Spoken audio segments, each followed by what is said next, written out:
Oltre €500.000 a fondo perduto a sostegno di chi avvia nei piccoli centri una nuova attività artigianale, un negozio o di servizio alla popolazione.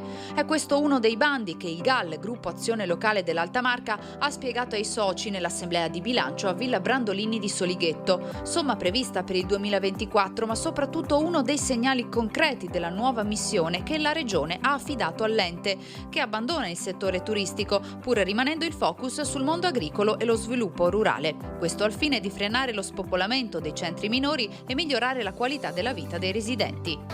E quindi per rivitalizzarli, non perdere popolazione, perché i giovani non vadano via, ha interessato il GAL con finanziamenti appropriati perché mettano in piedi, attraverso la collaborazione con i comuni soci, dei nuovi progetti di comunità al servizio del sociale. Si comincia con il bando a fondo perduto che sarà pubblicato a giugno. È un'assoluta novità ed è quello di un premio insediamento forfettario di €12.000 per chi apre un'attività di impresa nel campo dei servizi o delle attività commerciali o delle attività artigianali o anche di alcune attività professionali come ad esempio ingegneri, architetti oppure centri estetici. Devono però non essere attività per i turisti, ma devono essere attività rivolte ai residenti.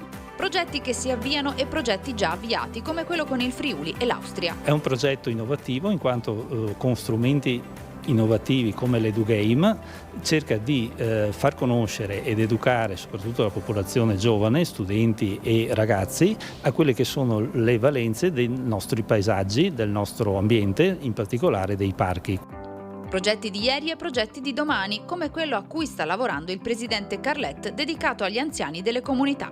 C'è bisogno di mettere un'attività di ascolto in piedi in un centro comunale o anche intercomunale, perché potrebbe anche servire più comuni, dove raccolgono le esigenze e i bisogni degli anziani e quindi costituire un servizio a favore di questi anziani piuttosto che andare alla visita medica, piuttosto che andare a comprargli le medicine o qualsiasi altra attività di cui hanno bisogno. Ecco, ma chi paga?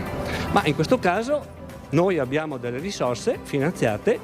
Se mi presentano dei progetti validi, il GAL può intervenire con i finanziamenti.